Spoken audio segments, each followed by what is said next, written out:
hear your opinions. And Johnny, you're really good at that, so go for it. Good evening, everybody. How's it going? Good. How are you? If there's 100 years of service on this stage, I do not account for much of it, just so you know. My name is Johnny Joey Jones. I'm a Sentinel of Freedom. Had the opportunity to meet Mike and then receive a scholarship to go to Georgetown University in D.C. because of the work that Sentinels of Freedom does. I was in University of Maryland University College, and it's the only four-year school in the country has university in its name twice, but is a college, not a university. And I'm not saying that's equivalent to the quality of education, but I did have the opportunity one night to present a class speech about something that changed my life.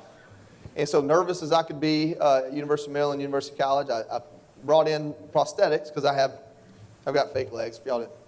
I'm a hell of a lot better at talking than I was taking bombs apart. I'll leave you at that. So I brought in prosthetics. I was give this speech about prosthetics, and I did. I was very nervous. I was very proud of it. We go on bathroom break. I come back, and the next young lady about to give her speech does one of those science fair trifolds, and it says the Kardashians. And just something about that moment made me realize that wasn't the college for me. Wasn't where I needed to be. I met Mike, met Sentinels of Freedom. They said, you know, you can probably have a chance to go to one of these uppity schools here in D.C. They might take you. You know, you went to war. What you lack in intelligence, you make up for in a good story. Maybe we'll get you in. And they did. They got me into Georgetown University, and then they financially supported my wife as she was getting her master's at Loyola in Baltimore. So she was getting really a criminal justice degree because she was going to Baltimore every night. And they supported us and gave us the opportunity to be just two Georgians with our family still in Georgia, spend a lot of money going back and forth to see our son and everything we needed to do, and also get an education at two great institutions. With that education, I had the opportunity to go off and figure it out. It was in nonprofit leadership for about 10 years. Don't know if I led any of it, but I learned a lot, made a lot of mistakes. And now I talk for a living. I host television news. Conservative news, you know, but I love everybody, so don't worry about that. And so when Mike invites me here to talk about the Marine Corps, tenets of the Marine Corps, the pillars of the Marine Corps, the things the Marine Corps does well, I've been out for 10 years. There's a lot of guys, gals here that have served more recently or are still serving. But when I was in the Marine Corps, one thing I learned is we don't change a whole lot. And that's a good thing. When I say we don't change a lot of things do change. Some of us will complain about it, you know, females in combat, stuff like that. But that stuff's irrelevant. That's not a change that matters, in my opinion. The change that matters is how we make Marines. And we don't change that a lot.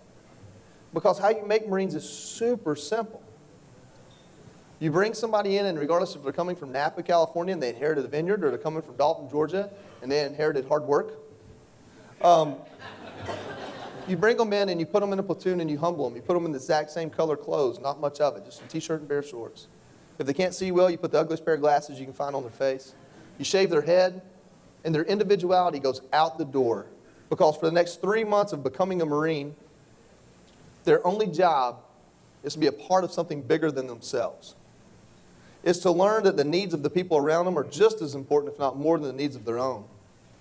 And that if they can suck it up and make it through this and learn how to enjoy it, what they get on the other side is infinitely more valuable than anything they gave up to be there. That's how you make a Marine. And from that perspective, the Marine Corps has hardly ever changed. And in my opinion, will continue to be the premier fighting force in the world. Not because of weapons we use or the size of the force or what war is at hand or if we won or lost it.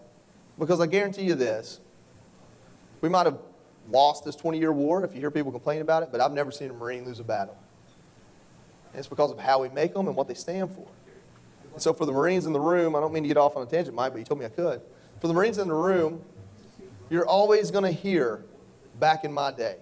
You're always going to hear it. But hang around long enough to say it to the next generation. And when you do, follow it up with, but we're proud of you. Because you're Marines and you're going to do it and do it right.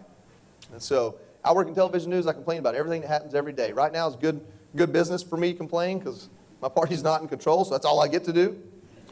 But I always try to remind myself how amazing this country is and that the people that make it amazing come from all political walks. And it takes nothing more than spending an evening with a bunch of Marines and those that love them to remember that. So thank you all for letting me be here and celebrate that with you.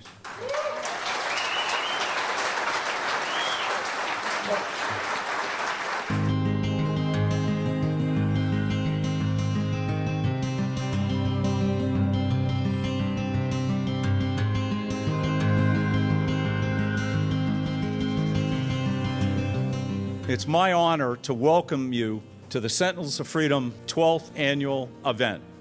We are here tonight for the best of the best, the strongest, the fighting force. Hooah!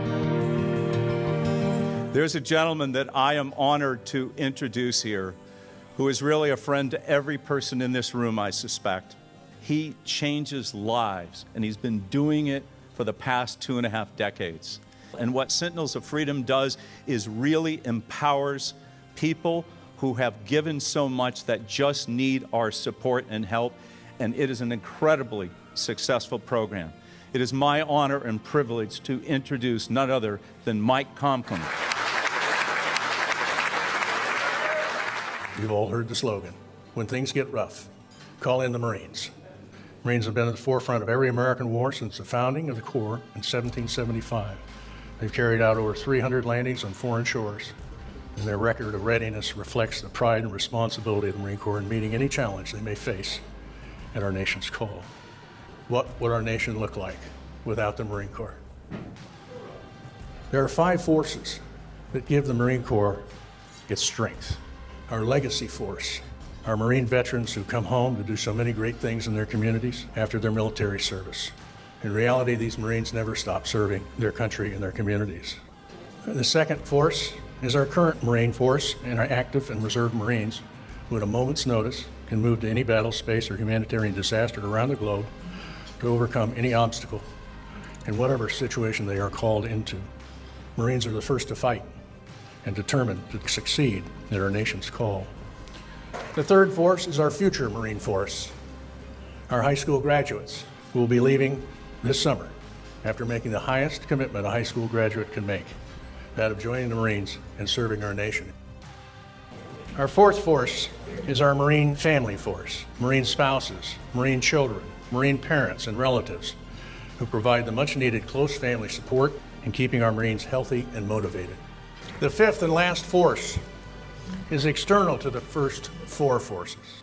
It's you, our citizens, who show the Marine Corps respect and support, and our citizens in the defense industry that provide the Marine Corps the quality tools and equipment they need to perform their missions.